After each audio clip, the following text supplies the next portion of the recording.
Hello everybody, it's Wyvern here with another bit of Total War Warhammer 2 quick match gameplay. This time around we are on the map Sword of Torgald, playing as the High Elves against the Dark Elves, and this time around we are running with a bit of a troll build. Definitely a bit of a gimmicky build, I will admit, and I'm sure some people will not be happy with seeing this, but we're going very kite heavy with the High Elves. I figured it was something that Dark Elves can't really anticipate, and given the usual selection of units you see in this matchup, really the usual selection of units Dark Elves bring to this matchup. You see Black Ark Corsairs, you see Witch Elves, you see Sisters of Slaughter, you will see Bleak Swords, Dread Spears, sort of that sort of chaff. So I figured against any of those, Shadow Warriors could be okay. Now, we brought 5 units of Shadow Warriors here. Granted, they don't have the greatest AP, so say Black Ark Corsair with 80 armor can soak up a good bit of it, but these guys do have 4 AP damage. There's a lot of them, and with sheer quantity, I figured, I could whittle down my opponent's key units and get some good value that way. And of course, that is not all we've brought. To make this work, I also did bring in 2 nobles and Teclis, so the usual sort of goon squad setup. Teclis coming in with Net, Flaming Sword of Ruin, his full kit, Enfeebling Foe, Regrowth, and Push of Troy, as well as the Fiery Convocation. Double up nobles for extra AP anti-large. On the periphery, we've got the Fireborn on one end, normal Dragon Princess on the other. They trade really well with Dark Elf Heavy Cav, both Cold Ones, Dread Knights, and anything else. The only thing they'll take a little while against is, say, Slanesh's Harvesters or Warlocks, just because of that physical resist. But even then, these guys can win out. And then we do have the Heralds of the Wind, who I really wanted to test out. They're the hyper-mobile version of the Lyrian Reavers with bows. That also has ridiculous melee stats. You can see 46 melee defense, 38 melee attack on a light cap. So it's pretty crazy stuff. Figuring basically, much like in my anti-Wood Elf build, that if my opponent pushes in, I can just fall back. I can stop units getting too close for comfort with heavy cav, and pick my opponent apart with range damage. And if my opponent had brought, say, a very wide build, Shadow Warriors are decent enough in melee that I could potentially, after shooting them a whole bunch and dealing with the most key targets, I could then engage in melee and win. Now for my opponent's build, definitely going very sort of elite here, or maybe not necessarily elite, but definitely going with some of the heavier infantry variants. 3 Black Ark Corsairs, 2 Argonauth Executioners, one of which is the Blood Queen, a Death Hag, who is coming in with, I'm not entirely sure what she has. She's definitely on a Cauldron of Blood, I can see that, but she's coming in with, she does have the Fury of Cain, which is of course her special, and then Witch Brew for herself. 2 Dark Shards with shields, 2 spears, so a bit of some shooting cover. And then in the very back we've got Malekith, who's got Soul Stealer, Gaze of Malice. He's obviously on a Dragon Breath, Power of Darkness, and Chill Wind. On the flanks, my opponent does have some units of Dark Riders, unshielded variant on either end. So nothing too fancy there, and they are pushing out immediately now. You can see my first volleys are actually focused on the Black Ark Corsairs. They are not focused on the Argonauth Executioners, and the reason being is pretty simple. I can cycle charge Argonauth Executioners to death. I don't have that same confidence about, but I can't really stop Black Ark Corsairs from catching the Shadow Warriors. Shadow Warriors only have 38 speed, these guys have 40. So if I don't kill the Black Ark Corsairs, if I don't rout them off, I'm going to be in a bit of a pickle. So I'd figured that it's more important for me to kill these guys off, get the Black Ark Corsairs off the field, than it is for me to deal with the Argonauth Executioners right away. You can see these guys getting a little greedy here. Perhaps feeling their oats, feeling a little confident. Now, granted, I'm going to take a volley here from the Dark Shards. Mistake in micro, but we are going to pull back and sort of remedy that just by running away. In the meantime, we are in full retreat. You can see that was quite a bit of a volley from those 2 Dark Shards. It shows how much damage they can do. We're falling back. You can see over here the poor Black Ark Corsairs getting completely melted. That's showing the power of the Dragon Princess on the charge. They're just mucking these guys down, up, wrecking these poor Black Ark Corsairs. In just that little time, they've already lost like 10 models, and they're getting destroyed. Anytime my opponent's army pushing in, you can see chasing very aggressively. You can see over here the Black Ark Corsairs mopped up by the Fireborn with basically no damage taken.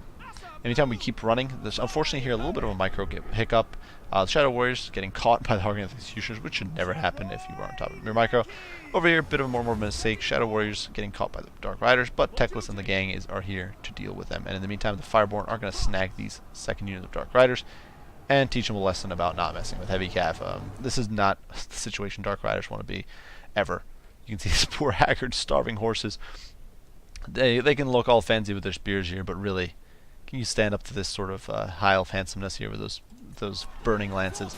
Let's just be honest. No, you can't. These Dark Riders are screwed, and they're going to get wrecked.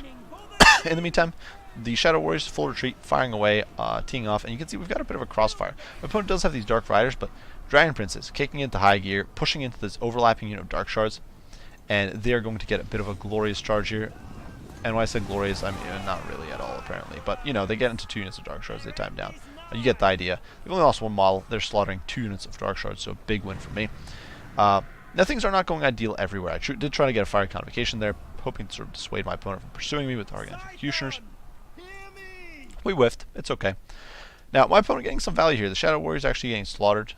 He doesn't actually have the Chill Blade on the Death Hag, which I think is something you always want to bring on her, personally, but he doesn't actually have it. We are zoning off these 2 Black Arc Corsairs. You can see these Shadow Warriors doing okay. And although things are looking a little grim, we are able to sort of crossfire these guys. Unfortunately, these guys do have an advantage right now in tiredness levels, so they're actually probably gaining on us a decent amount, especially with the Hag in there. But, you know, we've got some crossfire going. We're peppering them down, chipping away, and making ourselves a nuisance. Meantime, the Reavers chipping away at Malekith a little bit. Not much they can do, honestly, but, you know, they try their little hearts out. Over here, the Fireborn and the Goon Squad destroying these Target Executioners. And this is really what I meant with the cavalry. Once the Shadow Warriors had kind of gotten rid of the chaff, gotten rid of those annoying Black Corsairs, all that sort of stuff, the Fireborn and the Goon Squad is ready to do whatever they want. My opponent here using his spears, good effort to zone out the Shadow Warriors, definitely what you want to be doing, but his army is incredibly isolated at this point. I'm going to lose a unit of Shadow Warriors over here, but simply put, my army is just so spread out. We've got Shadow Warriors over here. They all have got enough range to engage. These Dark Shards trying to escape, but the thing is, Dread Spears are not going to stop Dragon Princes. Even if they get on top of them, and they do here, even with their bonus for large and all that fancy stuff, they're not going to do much to Dragon Princes. These guys have lost 8 models in the last, like, I don't know, 2 minutes. It's been way too long, and they've run amok, destroyed these Dark Shards, and you can see I'm actually using the Shadow Warriors, pushing them into melee against the Dread Spears, looking to tie them down, looking to deal with them, looking to deal with these Dark Elves. Over here, once again, a bit of miss micro. With this much going on, it's a little bit hairy, a little bit difficult to keep track of everything. So unfortunately, these Shadow Warriors are actually going to get terrorized and slaughtered. It happens. They took one for the team there. In the meantime, though, we're going to be able to chip away these Black Arc Corsairs, melt them down, and my opponent at this point is in a terrible position. You can see the Shadow Warriors are just destroying these Dread Spears. These guys are up to 49 kills. I'm not entirely sure, but you can watch. Just look at this melee going down. It's so fancy. With their bonus, they don't actually have bonus injury, but with their good stats, you can see that one guy's died so far, and the Dragon Princes come in for a glorious charge. So at this point, I realized that my opponent would get too close and catch me if I didn't mop these guys up. So we pull the Dragon Princes in and deliver a crushing rear charge. And my opponent obviously probably wants to engage with Malekith, but the thing is, if he does, I've got this whole Goon Squad, I've got net on techless, so it would be incredibly risky. So he's settling for chipping away, but it's really not enough. You can see over here the Shadow Warriors wiping out the floor with those Dread Spears. They actually engage them in melee, and with the help of the Fireborn, slaughter them. So the kite game continues. My opponent getting very desperate here, chasing with the Death Hag. But the thing is, we keep having troops rally. You can see even these guys who got slaughtered almost a man coming back, and we keep peppering away. You can see the Blades of the Blood getting peppered down. The Dragon Prince here charging into the Death Hag. She's only got 80 armor, so she's not actually that tanky, especially with a terrible melee defense on the chariot here on the Cauldron. She doesn't even have AP, so really it's going to be terrible for her. We do hit the Blades of the Blood Queen with Enfeebling Foe. You can see they're getting just mucked up and slaughtered, and the Dragon Princes are going to pull away before they can get really messed up by the Blades. In the meantime, my opponent continuously kiting and poking with good old Malekith here, getting a nice little charge in there on techless, but I popped Potion of Troy last second, granting me that resistance, and then pushing in on Malekith, and you can see the Fireborn trying to catch him. Over here, the fire pouring in. Nobles actually have dove in on the Death Hag, slaughtering her, and really just putting a dent in her. These guys, honestly, Nobles are really good against large. They're one of my favorite units, honestly, on the High Elf roster. Poor Techless almost getting killed by angry Malekith over here, but the Heralds of the Wind diving in. They're going to block Malekith. He's not going to be able to do anything, and despite my opponent's hopes and dreams to catch Techless, Malekith here is going to be unceremoniously pursued off the field, and you can see he's kind of plodding along with the dragon, but Heralds of the Wind, 105 speed, you're not getting away with the Black Dragon. In the pits in the meantime, Death Hag is going to get routed off. She's on 368 HP. We're basically out of ammo. We've got a handful of Shadow Warriors with ammo there, but there's only 14 of them. At this point, my opponent's army just completely wrecked. We actually pull away with our calves rather than sticking around and fighting with the Blades of the Blood Queen, but I figured, you know, it doesn't really matter. We can at this point we can swamp with Shadow Warriors. We can keep picking away. My opponent trying to get Malekith away, but he's surrounded. He's only got 80 armor. Um, and there's so much damage coming out here. So we are actually going to charge into the Blades of Blood Queen and get a meaty charge in there with the Heralds of the Wind. They're going to get rear charged by these Shadow Warriors, and you can see at this point my opponent's army is simply going to break. So is this a really competitive building against Dark Elves? I'm not entirely sure. I think it's good. I actually think this can work. Once again, based on like probability or the builds that a Dark Elf player could really bring to the table, there's not much they can do while staying competitive against other builds, I don't think. That is great against this composition. I could be wrong. There could be something I'm missing. Obviously, they could go very wide, but going super wide makes you very susceptible to just these guys in melee. These guys kind of tying you down. You can just tie them down with net and then poke away. Kill the critical units with the Shadow Warriors and then engage in melee. Use the hammer blows from the Fireborn and Dragon Princes. You'll basically be set.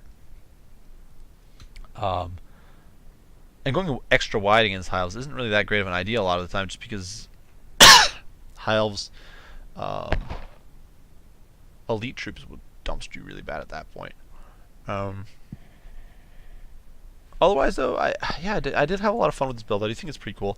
I think it can work. The Shadow Warriors obviously don't have AP. They're essentially Deepwood Scouts with better melee. But, you know, they chipped away. The Black Orc Crusaders, 2 of them got nothing done. 1 of them got a little bit done. My opponent did catch 2 units of Shadow Warriors. But in return, the Black Orc Crusaders aren't that much cheaper. Than the rest of the Shadow Warriors were just doing so much damage. They slaughtered the spears in close quarters. They shot down the Black Orc Crusaders.